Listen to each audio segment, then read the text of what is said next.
Hello, my name is Germana Rovinelli, and I am sharing a video on the power of our subconscious mind and how to have the ability to access it and learn the language of the subconscious mind. The subconscious mind, for us, for all of us, has been what actually runs our life. It is an incredibly powerful aspect of us. And in our today's society, many people are suffering and they're struggling and they're having all sorts of different challenges, and they're using tools that are really designed to put a band-aid on the problem versus resolve the problem.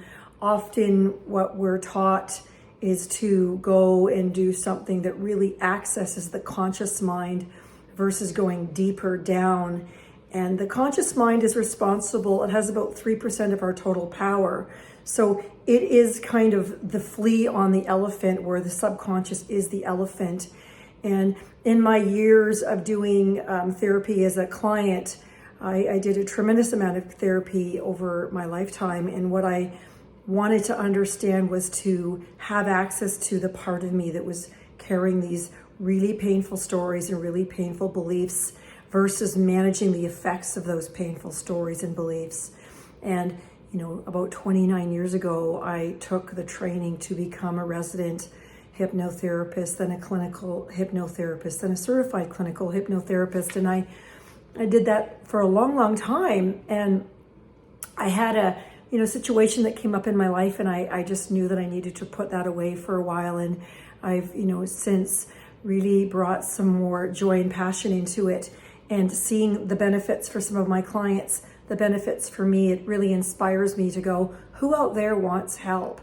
Who out there has some challenges that they're confused, they're scared, they're not getting their needs met, or they're in a cycle of anxiety or fear or depression, which all come from the messages and the core wounds that hold in our subconscious mind, where if we can go in and re-establish a new message and take out the painful wounding, the life of that person actually changes. I say it's like you can save that one person from being damaged by their own core wounds. If we don't heal it, it gets stronger. And so we want to think about all the areas of our life, our career, our relationships, our mental and our emotional and our financial areas of our life, and our relationship with ourself. All of these pieces are impacted by our core beliefs, our core wounds, and also our emotional state. So if we're in a heightened state of joy and peace and positivity, we have a type of rapport with ourselves that makes us happier. Some people are attracted to that. Some people wonder why. And usually what it is that person has rapport with their subconscious mind, and they've learned how to master it. And it is something that it's like Tony Robbins calls it the giant within. And I, took my training about 30 some odd years ago, not quite that much, but I'll share some of the rules of the mind. And people don't understand this, but people go, I can't be hypnotized. And I'm like, you're already programmed. When you're watching a television show, your brain waves shift and you become more suggestible. Just before you fall asleep, same. Just before you wake up, same. So what people don't understand is they're already in trance. What a good therapist that uses hypnosis does is helps to use their story to heal what is going on that doesn't work. I'll share a couple of pieces with you that if you have any of these core wounds, or you see patterns that are from these messages, those are programmed into the subconscious, and the person might want to avoid it, distract from it, do anything but deal with it. But it's kind of like organizing the furniture on the deck of the Titanic. There's a whole other thing going on. And just having the ability to go in and reprogram or clear these old messages can completely change a person's life. So one of them is, and some of these are mine, and I've worked on them, and some of them I'm still working on different layers. Core negative beliefs. I am not enough. will show up by someone who never stops going, who's people pleasing, who is constantly going, and they often end up with chronic fatigue. They become ill, they become depressed, they become a victim, because no matter what they do, their subconscious doesn't go, good job, you did enough, you can slow down. And that person will often end up with severe burnout. I am bad will be a message that if a person believes that, they will constantly look for ways to punish themselves, to rip success away just when they get close, because they will have a belief that sooner or later everyone else will know. And so they will hide, and also sabotaged by their conversations with themselves. So there's very little nurturing, there's very little championing, there's very little true success, because that person believes inside, and it's a false core belief that they are bad, fundamentally flawed. Another one that's really common in our society, and particularly with digital, is I am stupid. If I don't understand this, I must be stupid. And then that person will not continue to grow or go, hey, I can do this well, I can do that well. And to avoid the feeling of stupidity, they will shut down, do less, become less productive, probably do a lot of gaming and a lot of avoiding behavior. And then their life is ticking by. And if they carry that belief, they're not going to find their natural genius. And I have a personal belief that every one of us is incredibly skilled and intelligent, and there's a natural genius, but it needs support sometimes to be given birth to. I am unseen and unheard is another one. I don't belong is often for people that have been abandoned by their family, or they don't know where their tribe is. So then they can often end up with unusual behaviors such as isolating, Netflix binge watching, not inviting themselves or other people into their life. I am disconnected can be one that can create all sorts of different behaviors, feeling alone. And I think you'll see that a lot with the younger people trying to connect with, digital media, TikTok, Instagram, all of that, looking for attention. I am rejected is also one where people will think that they're not, it feeds into it. So if we had an abandonment, rejection from a parent or someone significant, then there's that fundamental feeling of flawed. And if that doesn't get cleared out or updated, then that person will not trust that other people can ever love them. And they may not be willing to learn how to love themselves.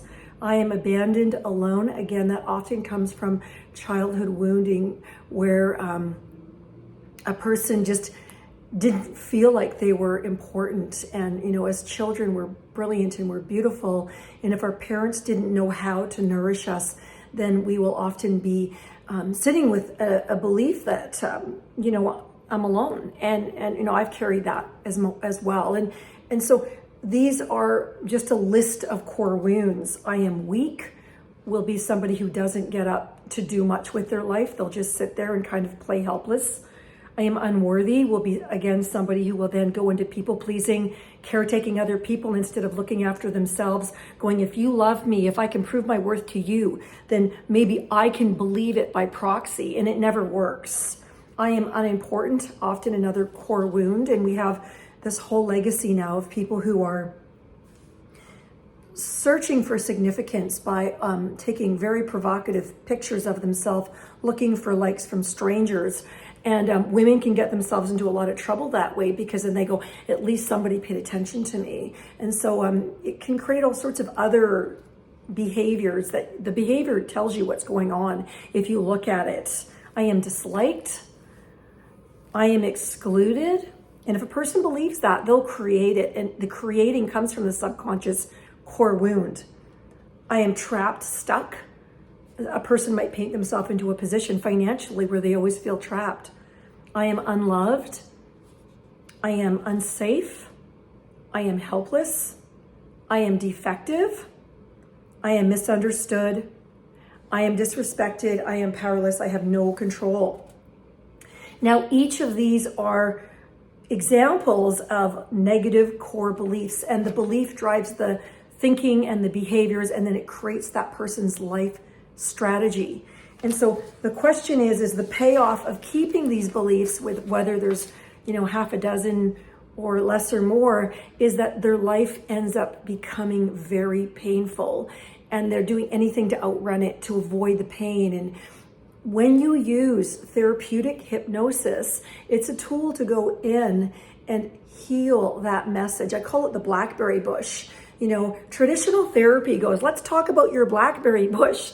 It's big and it has all of these different people's faces in it, and there's these memories. And so the therapist will help them understand there's a blackberry bush and you can trim it and make it look a certain way and cut it back, but it never ever goes away. So it's like a cancer, or it's like a parasite in that person's life. It destroys their self-esteem. It destroys their ability to actually be autonomous and take steps to live their best life. And when you use a therapeutic version of hypnotherapy, which, that's something I do very well, is you help them feel safe first. You help them feel like they can trust themselves second. You help them get their needs met third. So then they're like, I got some gas in the car. I feel like I'm strong enough. And then you go, would you like to understand that blackberry bush? Would you like to have some understanding on where it came from and move it out? And most people go, can I? And I'm like, yeah, you can. And 15, 20, 30-minute process, and completely cleared out from the roots. It's gone. And so is the beliefs, the decisions, the defense mechanisms that kept that parasite sucking that person's quality of life away. And then after that, I'm technically fired.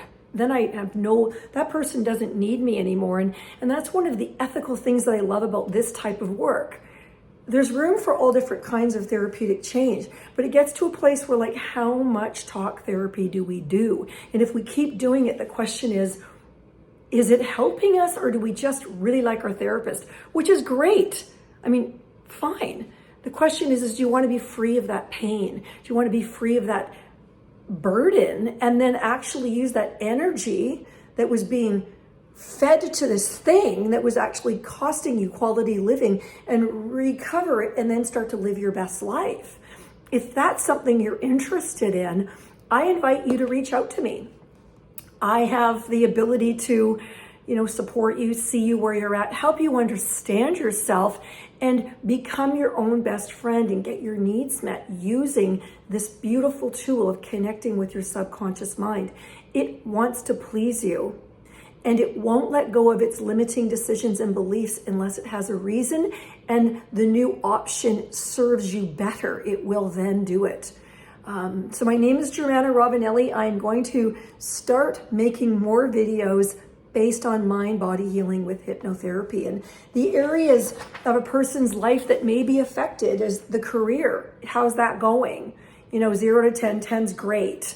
If it's not working well, it's linked to your belief system. Financial, same. Some people don't let themselves succeed. They just think there's not enough, and that's what they create. And that might be something they learned from their parents.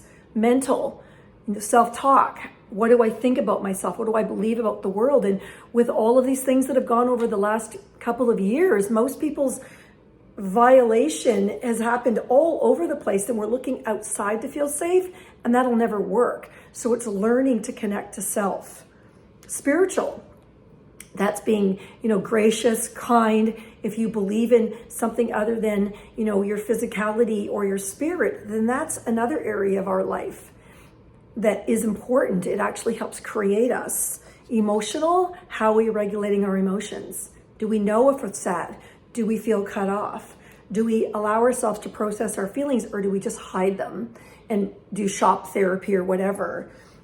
Physical, how's your physical relationship with your body? Do you take time to exercise, moderately? Do you feed your body properly? Do you actually, give real food to your body, or do you treat it like a garbage can? That is linked to the subconscious. And our relationships. This was one of the areas for me that I still needed so much work, because I was so afraid. I didn't trust people because I didn't have good relationships with my parents. My parents were mentally ill. It took me a long time to figure that out. So I didn't know how to feel safe. And once I learned to feel safe, I could actually have a loving, healing relationship, or I could become secure emotionally and show up as my best self, not waiting for the other shoe to drop. So if that's an area that you struggle with, this is an incredible tool, and I'm sure it's the best money you'd ever spend. And then our career. Do what you love, the money will follow. It doesn't have to be grandiose at all. It can just be honoring your joy, your bliss. So again, I hope that you got something from this little video. My intention is to help people so that they can live their best life. That is it. And to do my job and, move on to the next person who needs help. My name is Germana Ravanelli. I live in Nanaimo, BC, and I look forward to, if you feel interested and have a question, feel invited to reach out at your own discretion. Thank you. Have a wonderful day.